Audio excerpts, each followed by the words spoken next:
Hello and welcome to episode 49 of Into the Podcast. I am your host, Sam, and I'm joined by the 2014 Booker T impersonator, Ryan Chittenden. Hello. What was it winning that prize? How did it go? What, when I won the... When you won the 2014 Booker T impersonator? Well, I celebrated by doing the spinneroonie. How many times? 49. 49. Any reason for 49, or just couldn't quite hit that 50? Yeah, I just got to 49. I was like, that's it, I'm done. Cool, well, I enjoyed that. Yeah. How you been since our last episode, mate? Yeah, I've been all right. I've, been busy. Cool, yeah. Anything in particular you've been doing, or? You know, the usual cooking, eating, watching stuff. Yeah, pretty much me too. I drank some stuff in there as well. Yeah. Oh, yeah. Uploaded a podcast.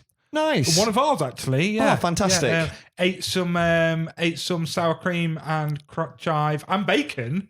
Oh, and bacon as well. The podcast listeners know that we love sour cream and chive flavoured things. Yes, we do. In fact, we have our top 5 things. So I've started asking people randomly, just completely out of context, give me a top 5 sour cream and chive favourite things. No one can come up with 5 things. Yeah. It was a challenge for us in the moment. We made a whole episode out of that. Yeah. It just shows that we can work our magic with anything. With literally anything. And one of my favourite things since that episode is I really, really like sour cream and chive on a baked potato. Oh, yes. Still not had it. I've still not had it, but I like the idea of it. And I like the picture of it. Yeah, it looked good. And it looks good in between a cartoon version of you and me. Yeah. So check out that poster, everyone. Episode 47. It's the best thing to come out of this podcast so far. Was it 46? It was 46. 46? It was 46, yeah. No, it was 47. I thought 47 was Nerd News. Ah, correct. It was 46. You're right. Yeah, that's right. Good job you're sober. Ish. So, Ryan, end of last episode, you alluded to the fact that you had a sexy dream. And I said, we'll talk about it next week because we was getting on a bit and we're trying to keep them to an hour because that's what the people want and we're here for the people. Yeah. So we'd all like to hear it, really. People's been crying out since last week to hear about your dream. My Jeff Hardy dream. Well, was it about Jeff Hardy? I don't know. You just said dream. It was about Jeff Hardy. Tell us more, baby. It was one of those weird dreams, where it's like so real. Like, when you wake up and you think, was that my life? Like, have I actually lived that? Or is that a memory? Do you know what I mean? Is it a memory or is it a dream?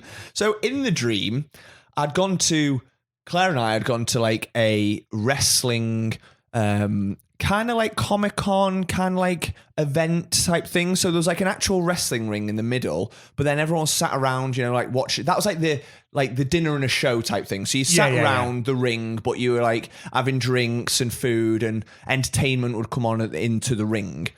And randomly, Claire and I had to go compete. It was our turn to go into the ring to compete against another couple. But the competition was who could neck a bottle of wine first. First one to down it. Did everyone have a bottle of wine each? Everyone had a bottle of wine each. Okay. What type of wine? I think it was rosé. Ooh. Yeah. The worst of wines. I know. But so anyway, I remember in the dream absolutely chugging this bottle of wine and I smashed it and I won first. And the guys that were like running the thing were a little bit like, oh, well, that was over quickly. Like, the idea was that you were supposed to like wrestle each other, like stop each other from drinking because it's like, the first one to finish wins. But like in a classic wrestling match, you'd someone about to drink and then someone would knock them out, or you know what I mean, like the twos and fro's in a wrestling match. But no, we all 4 of us just sat in the middle of the ring and just chugged. But anyway, I won, so that was great. The night progressed, and did you win anything, or I can't really remember. Maybe another bottle of wine. Yeah, probably. Or I don't like rosé though. No, shit, innit? Yeah, and then the Hardys were there, which was fantastic. And obviously I was so excited. Matthew and Jeffrey? Yes, both of them. Both brothers. And in the dream, as in real life, I'm a massive Hardy Boys fan. I was like, I want to meet them. And it's that sort of event, will I get a chance to? And anyway, later on in the night, I bumped into Jeff Hardy just like walking around like, I don't know, the lobby bit. I think it was near like the bar. And I just said to him, I was like, oh, Jeff, any chance I could get a picture with you? He was like, yeah, of course. Took a load of pictures. But when I was taking the picture with him, he then turned into like 8 foot tall and was really long and gangly like the Slender Man. But that was totally normal, obviously, in the dream. In the dream, in the it's always dream, I was normal, like, oh my God, it's just Jeff Hardy. And it was great. And then I woke up and I was like, oh my God, that was so good. I want to go back into that dream. You know, when you have that, when you have a dream, you're just like, oh, please put me back in that. Can I fall asleep straight away and go back into that dream? I take it you didn't. I don't think I did now. But it made me really want to meet Jeff Hardy, even more so than ever. Yeah. Do you think that maybe the fact they were so tall and gangly would be representation of you going back to a child in that childhood like dream of meeting Jeff Hardy because he was your favourite? Yeah. Because he would have been very tall and gangly as a child. Yeah, possibly. I don't know why he went really tall and gangly. Maybe that is the reason. Also, I was flicking through horror films the night before, and I did stop on Slender Man. So Never maybe watch it. It's so bad. So maybe that part came into it, but I don't know why he turned really tall and gangly. But either way, in my dream, it was the Jeff Hardy, and Cool. it made me just want to meet him. And maybe one day I will. How are you going to do that, do you think? Well.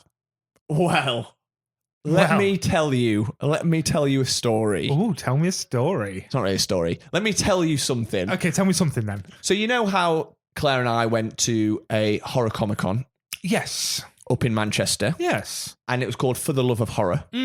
Oh my God, where's this going? So next week we're going to For the Love of Sci-Fi, Yeah. which has got some incredible guests, by the way. I'll come back to that. When we were at the For the Love of Horror, obviously they've got the stage and the big screen. So in between guests, they just have things come up, advertising. Next March, For the Love of Wrestling is coming to Manchester. No, are we going? We're fucking going. Have you got tickets? No, not yet. Well, get them then. We need to get them. I was going to check with you. Let's just call it now. Shall I? They've already announced some guests. The biggest name on the roster so far, Sting. Oh, yes, boy. Now, you know I'm a fucking Sting fan. I know you're a big Sting I told fan. you this before when I was a kid. I had this teddy that when I was a kid, it was half the size of me. So now it'd be a standard teddy bear size. But I don't know if anyone remembers these, but it was just like Sting with his arms and legs out, but as you wrestled it and you bent its arm, it'd make crunchy noises and it'd go and if you squeezed it, it'd say his catchphrase, but you'd like wrestle him and move him and it'd be like bah bah. That's and so if you cool. pinned him, it'd do the 1, 2, 3 count. Amazing. Yeah, I had sex with it so many times. Yeah, well, I mean that's standard, right? Let me just check, see who some of the other guests are. So is that the only one you know so far? Sting? No, he's not the only one I know, but Okay. he's the main one. Number 2 on the list, Trish Stratus. Oh my! Did I mention Trish Stratus the other day? I think you did, I yeah. did, didn't I? 'Cause I was like, who was the one that had the big old boobies? Trish Stratus. Yes. Yeah. Oh my God. Sean Waltman, a.k.a. X-Pac. Oh my God. Not X-Pac fans. No, I'm not. But still, you know. I don't recognise the CJ. I don't know. Shelton Benjamin, I reckon. I know his name. No. Oh, we can hear car alarm. Car alarm's going off. Could it be ours? I don't think my car has an alarm. I don't know if mine does. Oh, mine definitely does because my kid sets it off all the time. Oh, it could be yours. Think I should go check that? We should probably go check that in a second, though. All right, in a second. Al Snow. Oh yeah, Al Snow. Yeah, and there is some others, but it's not until next March. And anyway, I'm hoping that Jeff is going to come, and go on. I am. I don't know if he will, obviously, but you can go on a thing called RosterCon. Yeah. Where you just put in someone's name and it tells you all the Comic Cons that they're going to and all the previous ones. Put in his name, and he does go to quite a lot in America, like wrestling Comic Cons and stuff. So he does frequent them, especially because he's coming to the end of his career. Yeah, of so course. He's probably not wrestling that much, and I imagine it's a big money spinner for them all. But he was due to come to the For the Love of Wrestling when it was in Liverpool. Okay. Back in 2021 and 2020, but they were both cancelled, I assume, because of COVID. Okay. So he has been signed up to come there twice before. So he is due a visit to the UK to come to this Comic-Con. Hey, well, get tickets then. How much are they? I don't know. 20 or 30 quid? About 20, 30 quid, something like that. Yes. Get them ordered. Yeah. So hopefully my dream was just foreshadowing for when I meet tall, gangly Jeff Hardy. As we've learned over the last few episodes, is you put things out into the universe and it happens. Yeah. Literally all the fucking time. I know, it's crazy. You always put things out there and it happens. Yeah. So your dream of Jeffrey Hardy coming into your life, Mm-hmm. I think it's going to happen. I'm trying to manifest it. This is a dream, isn't it? As well? It really is. Like, that's a massive childhood dream. Yeah. If I could meet him, that 100% would be a dream come true for me. Fingers crossed. I kind of want to meet Sting, but I don't want to meet Sting if he had his face paint on. Yeah. But he won't, so I'm not that bothered. Because everyone will be like, who's that? Whereas if I had a picture with Sting with face paint on, people are like, oh, it's Sting. True. You could get him to sign a picture with his face paint. Yeah, I could. Bet it's well expensive though, isn't it? I think he was like 60 quid. Oh my God, think of all the people dressed up as wrestlers. Yeah. Oh my God, should we go dressed up as wrestlers? Oh my God, think of Trish Stratus's boobies. Oh, yes. She was great. She was great. Yeah, I mean, she took part in many a bra and panty match back in the day. You don't see them anymore, do you? No, they scrapped them. That's not allowed anymore. No, it's not. No. That was very much an Attitude Era That was a yes. event. Yeah. God, wrestling was very inappropriate back in the day, wasn't it? Oh, yeah. I mean, we watched an episode of wrestling before doing this where Jerick Christian and fucking Edge were talking about their nuts. Oh, that was fantastic, and how they though. had massive nuts and stuff. That was so good, though. Big old innuendos, weren't they? Yeah, I think you could still get away with that, though, to be fair. Oh, I think you could. So, people of the podcast, I'm just going to pause the podcast to make sure my car's not been hit. Back in a moment. My car was not hit, Ryan. That's good news, isn't it? That is very good news. Yeah, and you've got a face full of what you got. You got the sour cream, bacon, and chive curly fries. Yeah, they're there. really nice, They're actually. really lovely, aren't they? Yeah, I didn't realise you were going to click record, so I was just munching away. But No, that's fine. Don't worry. I've been munching on it whilst you was talking about whatever you was talking about a minute ago. Can't remember. I wasn't paying attention. I was eating. Yeah. So should we get straight into the snack? Seeing as we're feeling a bit munchy, aren't we? So I think let's get snacked on, and then we can Let's get snacked on. let's get snacked on, and then we can That's a whole other section. Then we can get down to the real fucking crux of this podcast. So how do we do this with some guy, Flew Dranigan or something? Flew Dranigan. Flew Dranigan music. Here come Sam and Ryan, listen to them both speak. They've come 2 hours all with their pop culture critique. But are you even a nerd if you don't overread? So come on everybody, it's the snack of the week. Good old Drew Flanagan. We love that boy, don't we? We bloody do. And we Bloody love his miss music. it. Oh, wow, we bloody do. I especially like it when he sings songs about us. Oh, yeah, that was that one. Yeah, that was that one, mate, yeah. I was racking my brain thinking, when did he do that? No. Right, so snacks. Again, we have chocolatey goodness and another beer, just like last week. So do you want to do other way around this time? Sure. Let's do it other way around. So the beer I bought you today, Ryan, because I'm a fucking badass and I like to make sure my boys got beer. It's only 5.1 this time, though. Thank God. Gave me got an you- instant headache, that last one. Nice, though, wasn't it? It was nice. Just 6.5% straight off the bat. So I got us a Turning Point Brew Company, and it's a Disco King American Pale Ale. Nice. It's a very funky can. A bloody APA, mate. APA. APA. American Pale Ale. That's it. So let's get this fucker down our gobs, shall we? I just like the idea of being a disco king just for a day. Just for a day. Just for a day. You know what? I'm a big fan of disco. Yeah, me too. When I'm at the gym, I go to the gym at work and normally I train with Alex and I normally ask her to put on disco house music. Why? It's just Good to work out to? It's good to work out to. It's just nice to listen to as well. A little bit of disco remix. Plus, people tend to moan in the gym because everyone's got different music tastes. Everyone likes disco. Yeah. You know what I mean? It's inoffensive. Mm-hmm. So you don't play death metal? No, not anymore. That's a Not after shame. the death threats. Keep them coming, baby. Yeah. Anyway, let's drink a Disco King. Yeah. Chin chin, baby. Chin chin. It's a very pink can as well, isn't it? Mm.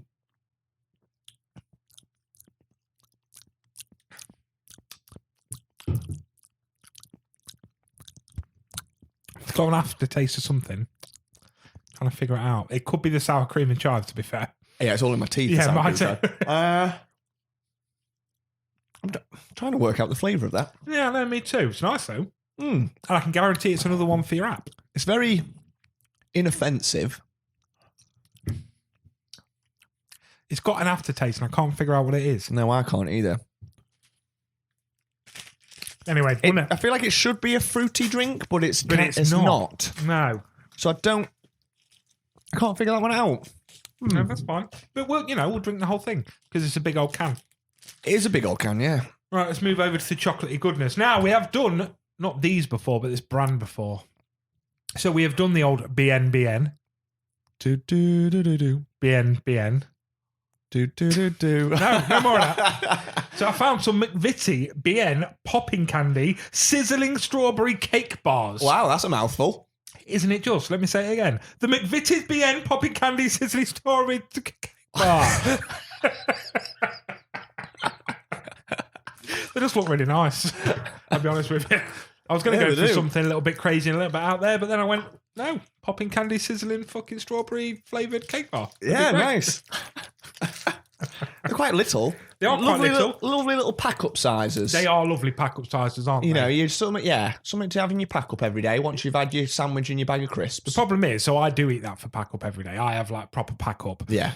But I always get like this size cake bar or, like a club bar. But because of that size, I put 3 of them in there. It's like, well, that's not enough. Yeah, that's fair. And then I normally eat 2 of them before lunch. So okay. Breakfast. Wow. There you go. Enjoy your sizzling steak bar. Thanks. Cheers. And your mouth's going to go all poppy now. It's very light. Very light. Doesn't take much chewing.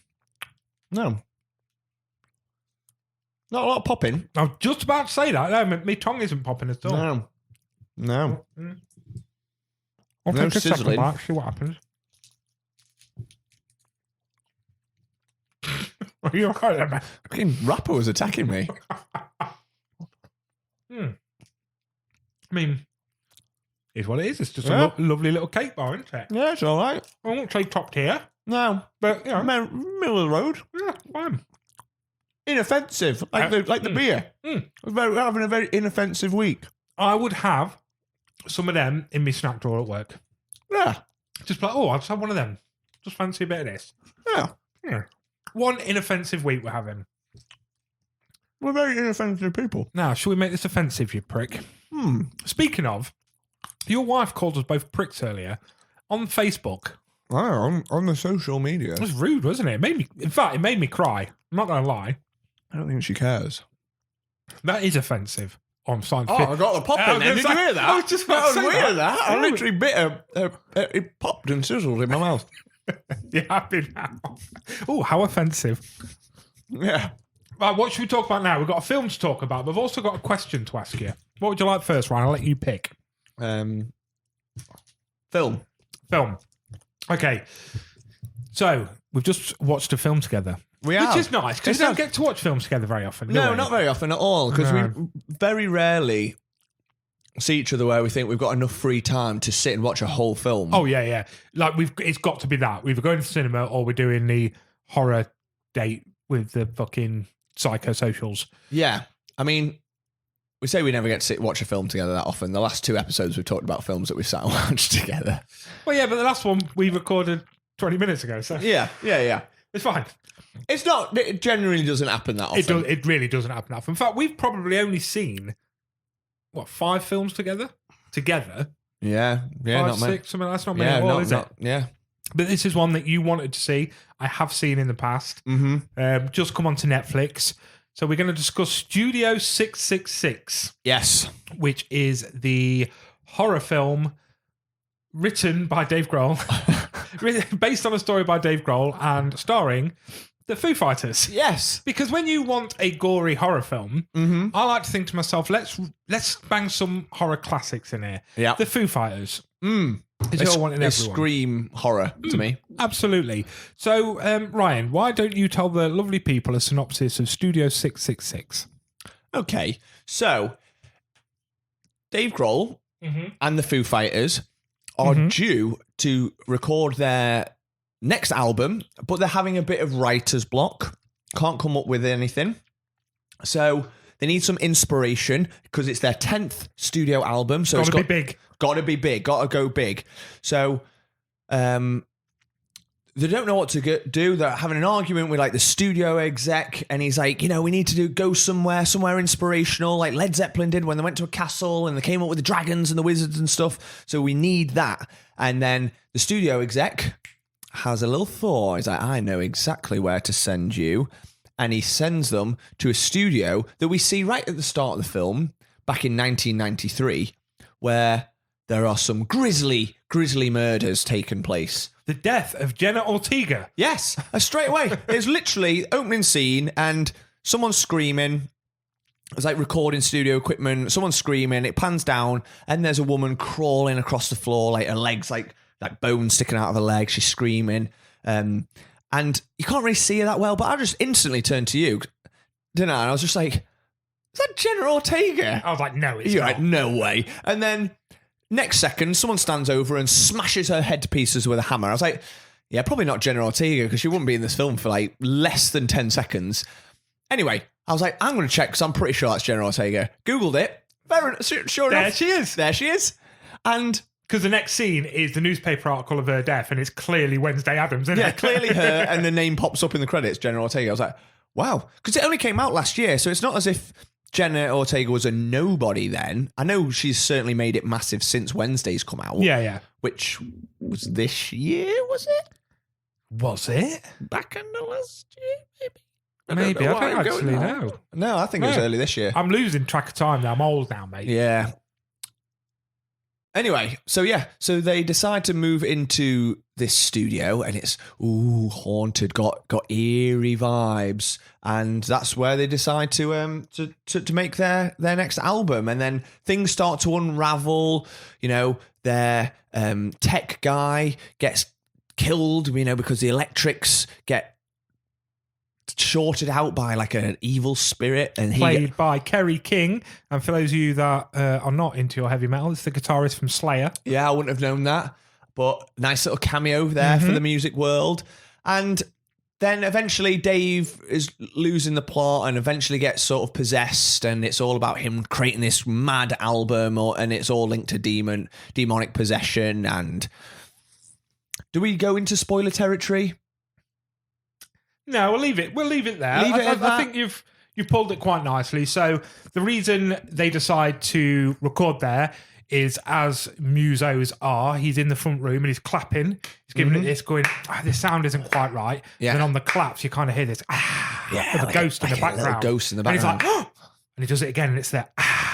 Yeah. And then that's the sound he's looking for. He's like, this that's the sound. evil death spirit sound. So when they finally come around to playing this song, the first note is just a boom. Yeah. But every time they play it, I quite like this. You always hear that in the background. And he calls it the L minor. The song is in L minor. Yes, a whole new note, isn't it? Like a new for key. those of you that aren't into music, music doesn't go up to L. No. So it's basically, it's gory as shit. It's very, very gory. Very gory horror film. I would class it as a horror comedy. I would say horror comedy, yeah. It's funny. It is very funny in parts. It's ridiculous. And that's what it is. Kind of like talking about Five Nights at Freddy last week. It's ridiculous in parts. You laugh sometimes because of the very piss poor acting by some of the people. But at the same time, it's in like a forgivable, it's meant to be this way. It's meant to be bad acting. But there's some genuinely funny jokes in there as well. Yeah.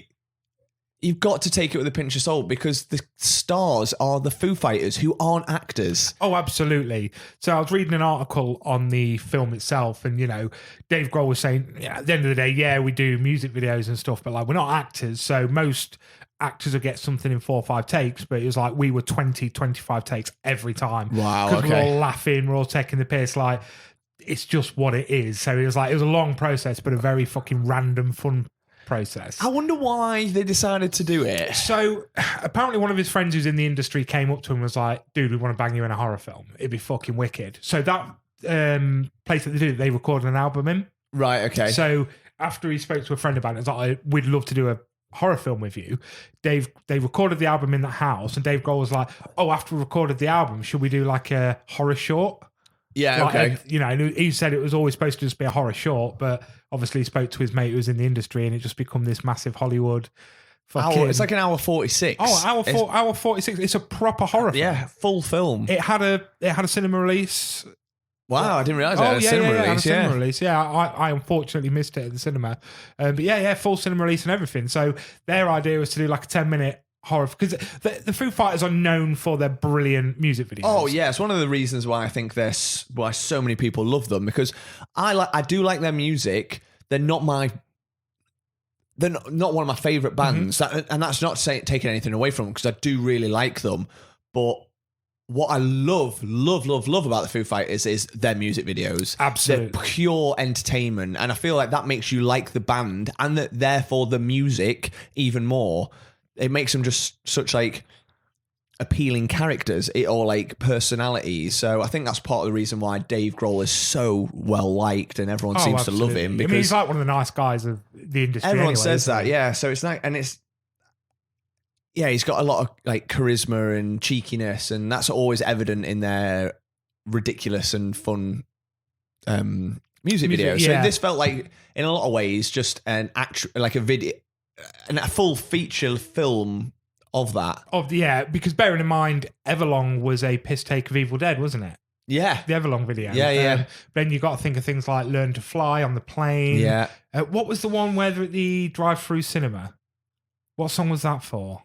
Breakout, was it? Yeah, Breakout. Yeah. So they've done some banging fucking What was videos. the other one? Long Road to Ruin was a big one as well, where like he plays like, he's like, is he like a film star in that or something? Yeah, they've all got mad ones. Is it Run? Run is another one where they're all old people in that. I don't think I know that. Oh, that's a really good one. Yeah. Where they're all like in a retirement home. But then going to the more serious ones like the Pretender, which obviously is just them playing, but whilst the riot's going on around them, like it's such a banging fucking video. So they're known for going out there, and he's always said like to him, music videos are silent movies. Yeah, because they're just acting without having to talk, because their voice is the song. Yeah. So he's always enjoyed that side of it. We just get to arse about. But you made quite an interesting point watching it. So obviously, you know, the late great Taylor Hawkins is obviously in it before he passed away. And you commented on how you thought he'd probably have more of a role in the film than he did. Yeah, I felt like, because Taylor is, I would say, just as big as Dave in a lot of ways, especially has just as big a presence in like a lot of the music videos. You know, he's always like the cheeky one. He's always funny. He's always like over the top, certainly in the music videos. So I thought he'd have a similar sort of role in the film, but I felt like he was very... Because he's probably number 2 in Foo Fighters, wasn't he? Yeah. Because like... again, probably more because of the music videos, but him and Dave used to swap live on stage, and he'd come out and sing some. Yeah. Dave would jump on the So drums. I say definitely, yeah. It was those two were like the sort of top 2. But yeah, he just seemed a bit. I don't know what the word is that I'm looking for. A little bit reserved. Yeah, I think that's it. It's just a bit reserved. And I don't know if that was an intentional thing or whether he's just actually a bit more shy or what. I don't know. What do you think? This was towards the end of his life as well, wasn't it? Yeah, and you don't know if that's actually playing any sort of factor or what his health was like. And obviously, I know he died from a heart attack, didn't he? But there was a lot of things around. You know, he was a lifelong drug user, and I don't know. You just don't know. Just don't know. Or maybe he just wasn't written in that much, or because obviously the star of the show is Dave Grohl, and he's the main character. But yeah, I just felt like that Taylor, out of all the band members, like you said, you thought I would see him as the second biggest. Yeah. Probably had maybe the least. I would probably say he was the least presence in the film. Yeah. So talk us through the acting. Bearing in mind, we're talking about rock stars in a film. You know what? It wasn't that bad.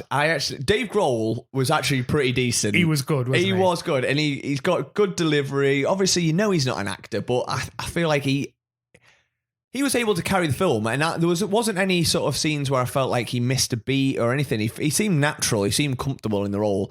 So I think he was pretty good. The other band members, hit and miss. Yeah, they weren't overly bad. They were just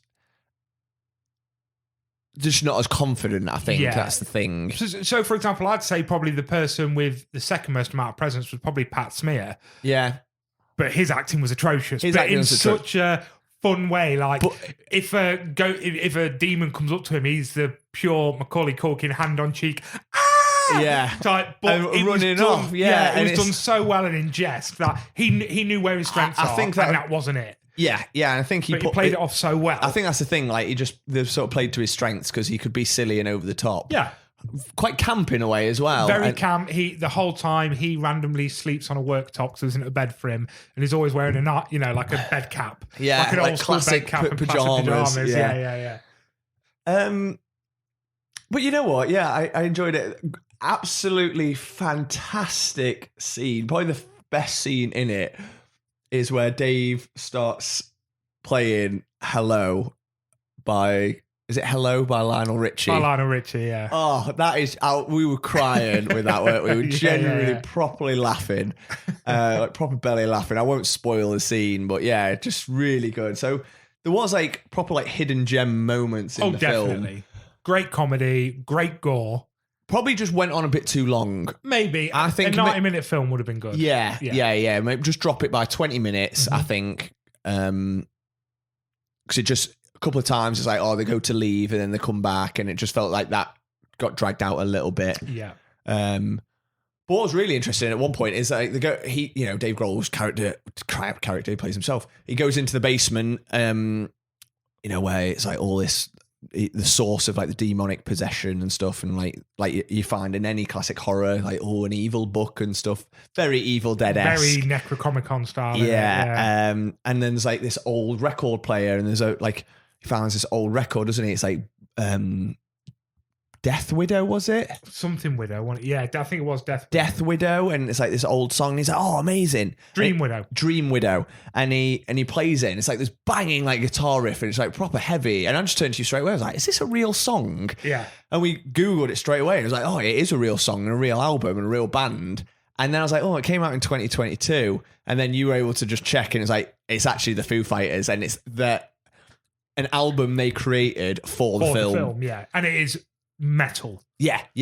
It's not the Foo Fighters as you know them. I mean, it is screaming, shouting, real heavy licks. Yeah, I love it. Yeah, I'm it's so good. That. I like the one song that the one he finds in the film. I put that one on start with. I was like, it's 10.5 minutes. Oh yeah. Like, and it's fantastic. I want to actually properly listen to the album, because anytime you listen to music in a film, you only ever really get snippets, and just dialogue over the top and stuff. So it'd be actually really cool to listen to that properly from start to finish. Yeah. So all in all, would you give it some thumbs ups? I would give it thumbs up. Like, if you're a fan of the Foo Fighters, you're gonna love it. Well, here's a question: do you think there's many people on Earth that don't like the Foo Fighters?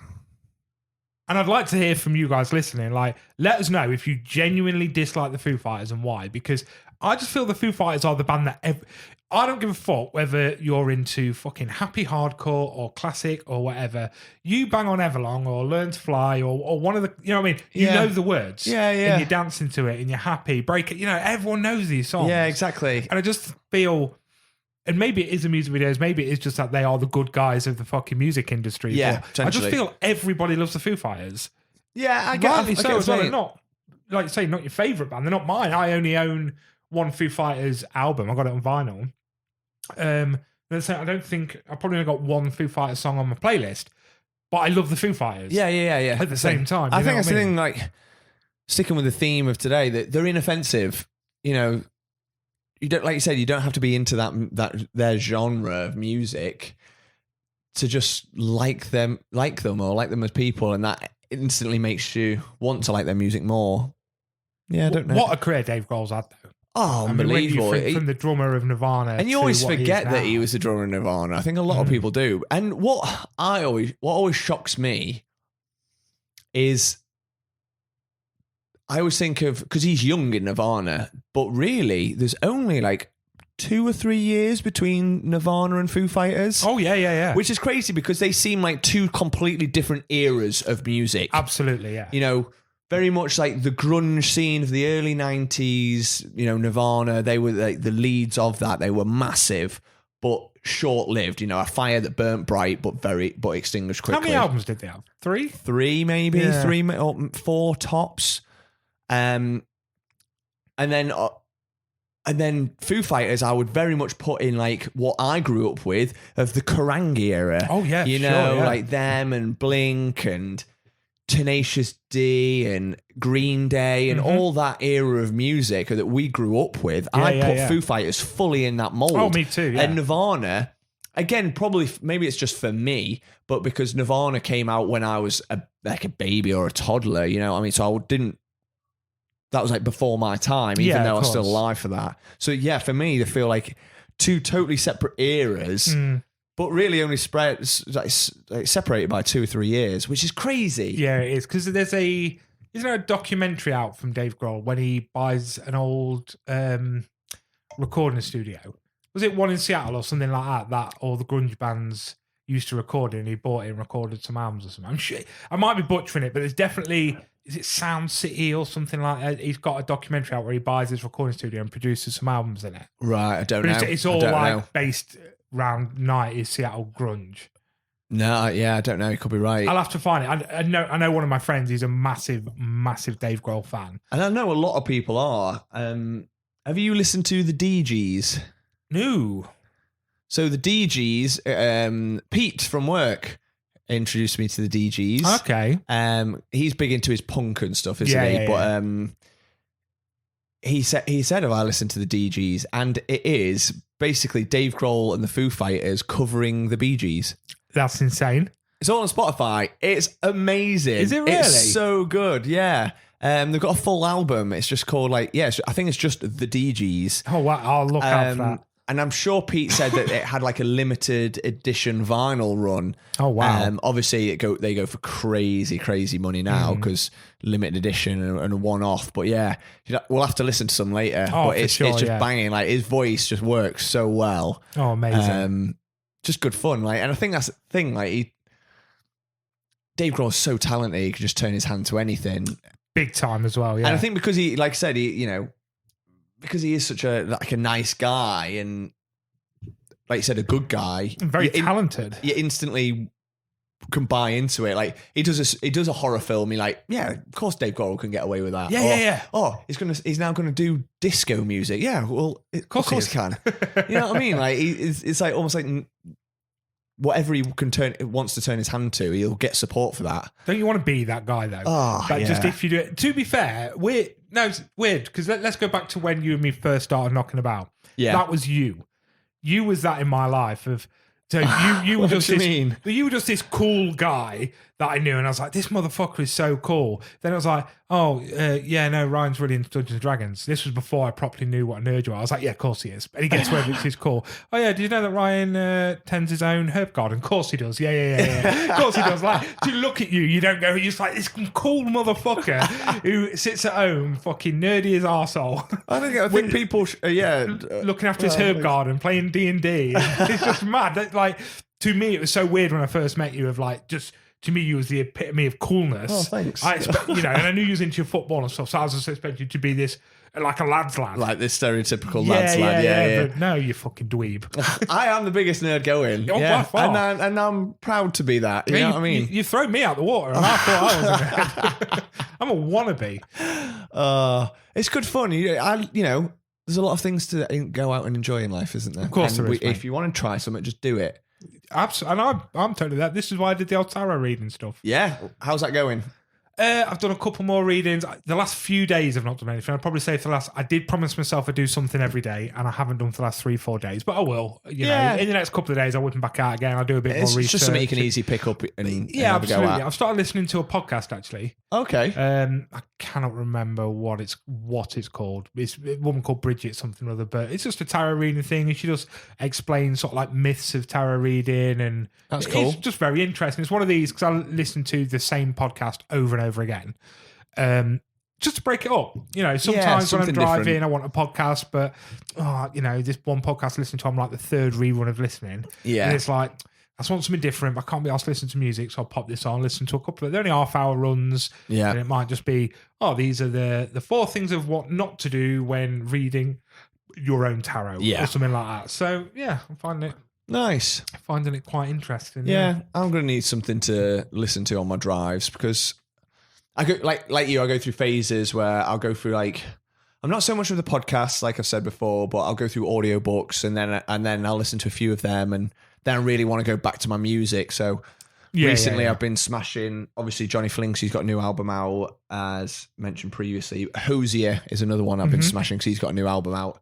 Fantastic, really, really good album. Like his voice is just unbelievable. Oh, absolutely. So I'm like, you know what? Maybe I'll get Dave Grohl's autobiography. He brought that out, I think, last year. And he narrates it as well, which I always find is important because I don't like it when someone brings out an autobiography and then someone else narrates it. It's like, weird, isn't it? I just don't find that weird. Read to me about your own life. Yeah. Because I recently listened to Arnold Schwarzenegger's new book that he read himself. So cool. Maybe I'll give that a go, because I've got all these credits that build up on my Audible, because I don't buy books all the time. I'm not on it, so maybe I'll give that a listen. Yeah, do it, mate. Do it. Seeing as we're on a bit of a Dave Grohl binge. Yeah, fucking why not? Why not? I've got a question for you then. Go on then. You just said how there's a lot of things out there to try, and you've got to put your hand to new things and try new things. Yeah. So this is something I was thinking about when I was driving the other day. So we talk a lot about pop culture. We talk about wrestling. We talk about, we've spoke about like skateboarding. We spoke about films, music, TV, all these fucking brilliant things. If you could try your hand at any of the things that we talk about, what would it be? So if we're talking about films, that could be anything from directing to writing to acting itself, music. It could be an instrument itself, or actually performing, or That's a great question. I've thought about this before, actually. Okay. What I'd like to try. Heroin. How did you know? And here's some I brought with me.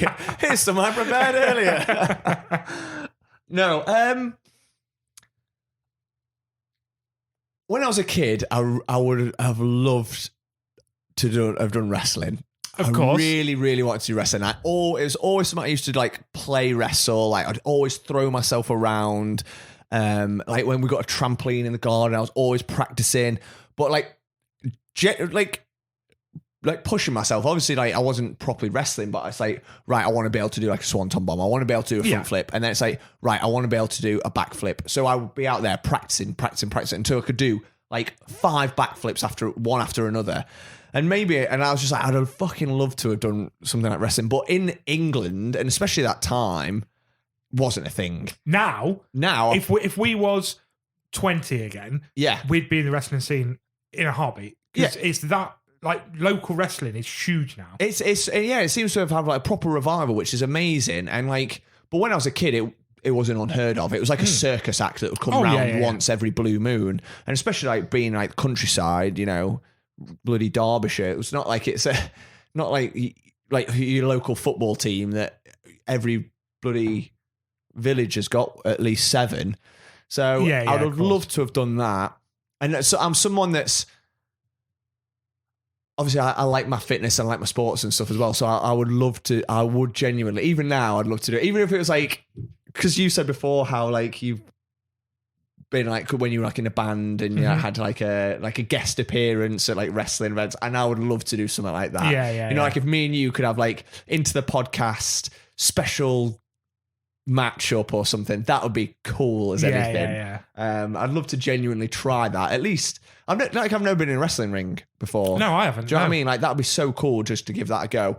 Probably too old for that now, really. I don't think we could probably have a career in wrestling. No, I think you could probably have a fuck about match. I'm way too fat for that now. I'm too big. I wouldn't be able to. I think you bounce a lot easier than me.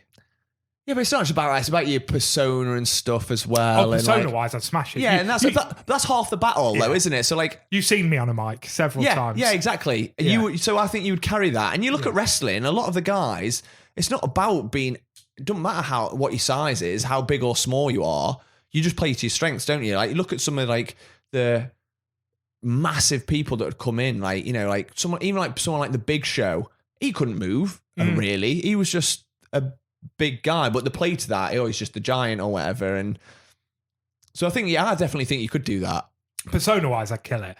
I'm very, because this is the weirdest thing. My persona is so good. Like, you see me on karaoke and stuff, and how I can pull in such a big crowd. And obviously, I was in a band for a long time, and when I was in that band, like, I was where your eyes went. Yeah. But I do that because of my lack of confidence in myself. Right, yeah. So I didn't think I was a very good guitarist. So if I was jumping about and jumping into the crowd, and it would distract from it. It didn't matter if I hit a bum note. When I'm singing, I know I can't sing. So that's why I fucking jump around. I'm pulling people in. I'm singing with people. I'm duetting, because it doesn't matter if I can't sing very well, because I'm singing to you and it comes across as fun. And yeah. Instead of it just being stood there and I can't sing. Do you know what I mean? Yeah, I get that, So it's really weird how, like, my shyness brings out this big persona in me that I get so shy and so like, oh my God, I'm nervous, that it brings out this huge personality in me. Yeah, so it's such a weird, like, concept, isn't it? Yeah, it is crazy. So I think you'd smash that, and I think we could be a great tag team, because you could be like the persona and the character, and I'll just fucking fly around and just do flips and shit. You be the wrestler, I'll be your Paul Heyman. Yeah, I'll just be your manager. That'd be amazing. The guy that talks for you all the time. Yeah. I'll just be the silent wrestler. You know, maybe like a mask on or something. Like a tiny dweeby Kane, like, doesn't say anything, doesn't really do anything, but you'll be the voice of that. There you go. We could do that. That'd be mint. Yeah, that would be awesome. I think I would love to do acting. I am so shy though. Well, hey, you're the only one of the people I know that's been in a film, mate. Yeah, but I wasn't really, was I? Yes, I was in a film, but I didn't have to act in the film. You did. You had to walk away from a camera that's still acting. You could have. We should put we'll put that on later, shall we? I haven't watched that. I've genuinely not watched that for about 15 years, so probably since it came out. I've never seen it. So we'll just skip to the scene, see if we can see me. Yeah. I would love to do that, and what I'd love to do is, I wouldn't want to be like a serious actor. I would love to be in films where it's fun and very much like the Studio 666 thing. I would love to do that. Like, if me and you made a horror film, like, we'll just do it for fun. Well, we've discussed this, haven't we? Me and Ryan have discussed having just a night, because at the minute I'm fucking, whenever you're not doing it, I'm round here. Because I miss it, mate. I miss just getting pissed and having fun. So we've decided one night we're going to get together, chill, have some beers, have some food, and we're going to write a film. Yeah. And I think we're really cool. And we'll do a podcast episode where we sort of read it out afterwards. And I think this would be quite cool, that we'll start off with horror, because it's what we know best. Yeah. But then we'll move on, we'll do a thriller one. And every X amount of months we'll be able to bring, this is our thriller film. Here's our rom-com. Here's our... And well, this came about because I think I watched a shocking horror film. I can't remember what it was. It was a few weeks ago, and I just texted you straight away. I was like, dude, there is some absolute shite films out there. And I was like, we could genuinely write better films than some of the, especially in the horror genre, because anything goes in that, you know. And knowing what we know, and what, like, being big film buffs and big film nerds, I think that goes a long way, because I feel like we know as fans, we know what we want to see from a film. So I said to you, and you were like, "Well, do you reckon?" So that's how that came about. And I definitely think if we put our heads together, we could genuinely come up with something that would be half decent. For sure. Certainly better than a lot of the shit that actually gets made. That's the crazy thing. Yeah. So God knows half of the stuff that just gets rejected as well. So yeah, we'll definitely have to give that a go. I'd love to do that. Yeah. But in terms of acting, like, I'd love to do it, but I'm very shy. And I think I'm someone, like, when I'm dicking about, when I'm comfortable and like around people I'm comfortable with, I can dick about. And like with Claire or whatever, I'll constantly take on characters like from Lord of the Rings and recite scenes. I'll play every character and I'll do it. And Claire, like, most of the time, obviously just dicking about, but sometimes you're like, that was amazing. Like, you were just like that character. But then put me in a room full of couple of people, can't do it. Yeah. Go sing karaoke, even drunk in a bar. Oh, no way. No chance. No chance. So I would love to be able to do that, but I don't think I don't know if I could. I don't have what you have, where you can go, right, I'm pushing through that and doing the total opposite. I just think I would probably just retreat into myself and just, So acting and wrestling would be your two, which I suppose come hand in hand. They come hand in hand, yeah. And obviously a little bit of writing. We'll see how the writing goes with our writing career. What about you? I mean, I've done the music thing. Obviously, the band got to a reasonable level. You know, I've had my rock star moments. Yeah. I would like to have some bigger rock star moments. I don't think my talent would get me. Well, we can all learn, can't we? Do you know Yeah, of what I mean? course. So I guess music would be one. I'd love to have maybe just gone a little bit further with that, but I've had my rock star moments, which has been great. I think another one for me, skateboarding. Yeah. I would love to have picked that up when I was young. And if it weren't for the fact that I always said, like, I'm going to shove my kid in a skateboard as soon as they can walk. It's a bit of a different story because, like, I'm really weird with wearing shoes. Because I'm like, oh, what? She trips over and hurts herself. Like, we get so protective over our kids that, like, I feel so bad. Like, when you was around the other day and she fell over my foot. And I was like, oh, my baby, are you okay? You know mean what I when you pushed her? Yeah, well, fuck her. But, oh, bless her. She come over for a cuddle and she went, oh, I love you, Daddy. I went, oh, I love you, sweetheart. And then she walked off, but just walked straight into my foot and fell over. And I was like, oh, no.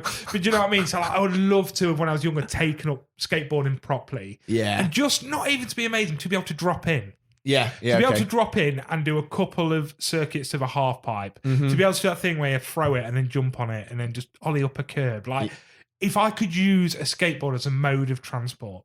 Yeah. Because, and this is something that I would have to do it within the next 5 years, but every year I try and do something for charity.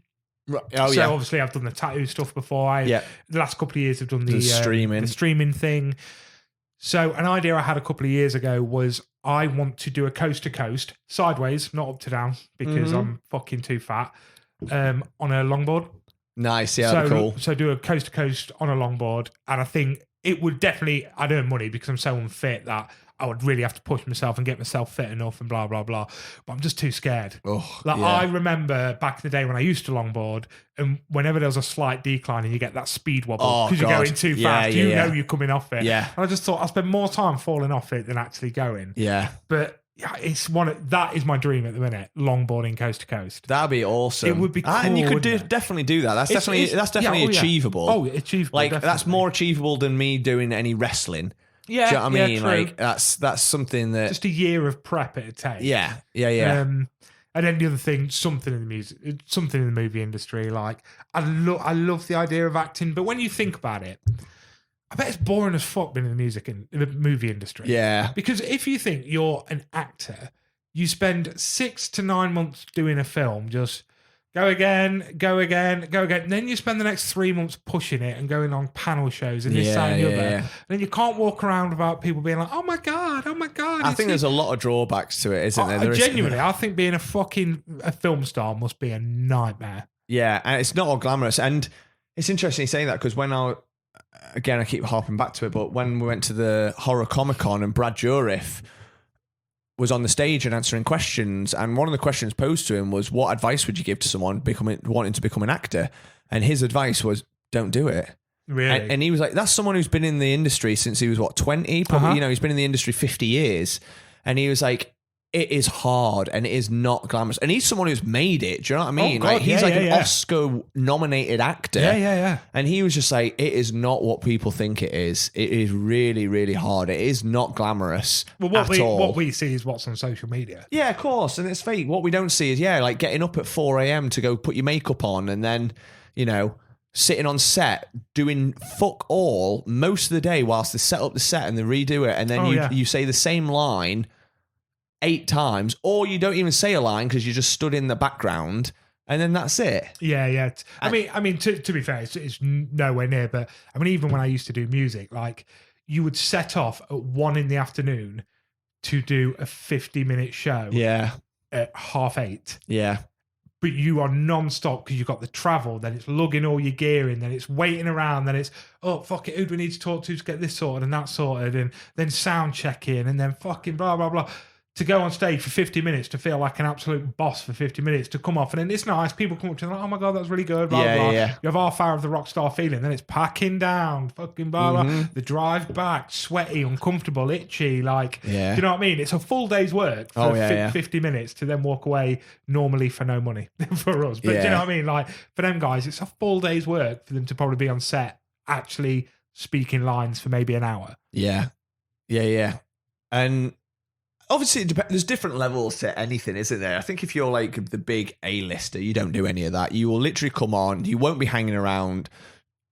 You will be to an extent, but you'll come in, you'll be prioritized. Or, Mr. DiCaprio's here, so let's get all his stuff done. He'll have stand-ins, so he doesn't have to stand there and have for the other actors to say the lines to. So, and then he'll just go sit in his probably $5 million trailer that's got more luxuries than our houses put together. Do you know what I mean? And it's just like, that'd be different, but think how much COD we could play though if you was in your £5 million trailer. Oh God, I know. Can't you just become a fucking famous actor so we can do that? I can't. I've got too many tattoos now.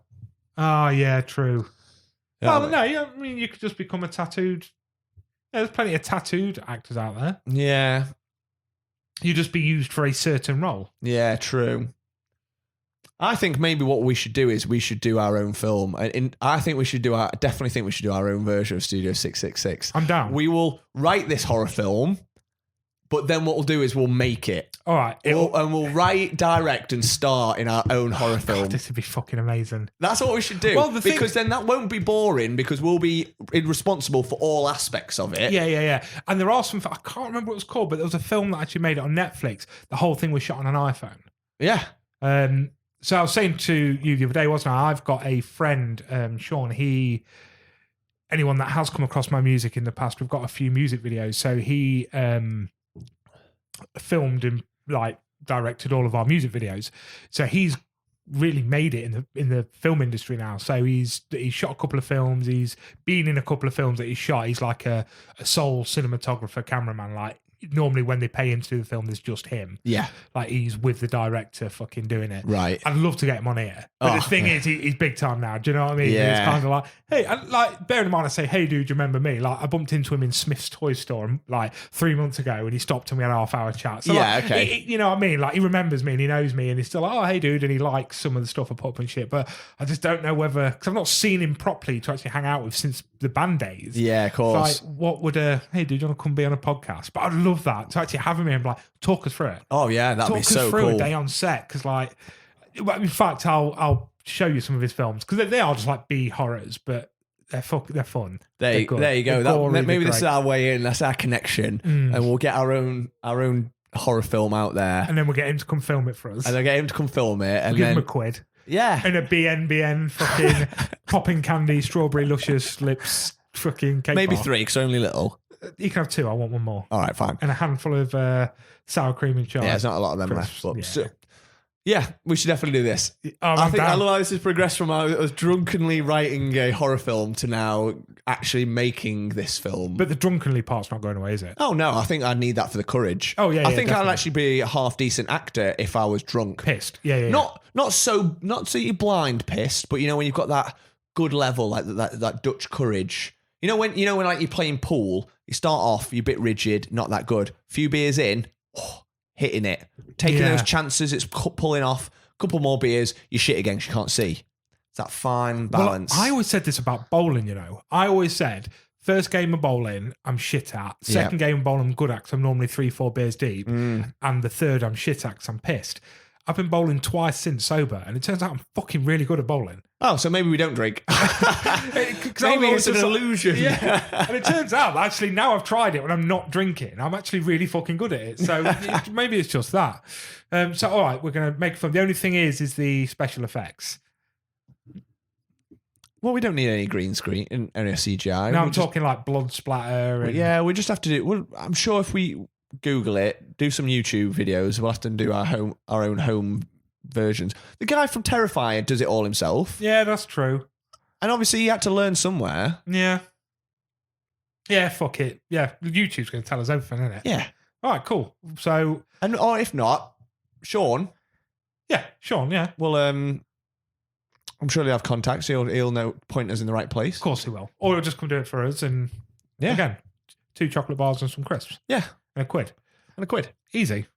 Well, there you go. I think that's about the end of the episode. That's been about an hour. That's it already? Yeah, it went quite quick, didn't it? It went very quick. I was like, we've got nothing to talk about, Bar Studio 666. Yeah, I feel like this episode has been probably a very accurate representation of what we genuinely just chat. Yeah, Like yeah. this is not like this is not a staged episode. This is just some mics have been placed while we're just chatting shit, having some Chatting beers. shit, yeah, we yeah, might as yeah. well be in the pub right now. Yeah, we are, don't we? Yeah. No, too expensive. Yeah, but you know what I mean. It's I know like what that you sort of feel to Yeah, it. definitely. So, as per usual, ladies and gents, if you have not liked us on any of the social medias, please do.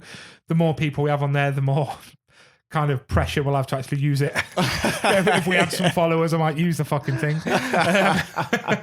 And again, if you can follow us, subscribe, whatever it's called, on fucking Amazon Music and iTunes and Spotify, it really does actually help. The more subscriptions and reviews and 5-star reviews, it basically pumps us up the charts a bit more. We gets us in more people's ears. So please go and do that, and tell your friends, Yeah, tell your friends. tell your mum, tell your dad, tell your brother, tell your sister, tell everyone. So listen to these guys. They talk shit, but it's all right.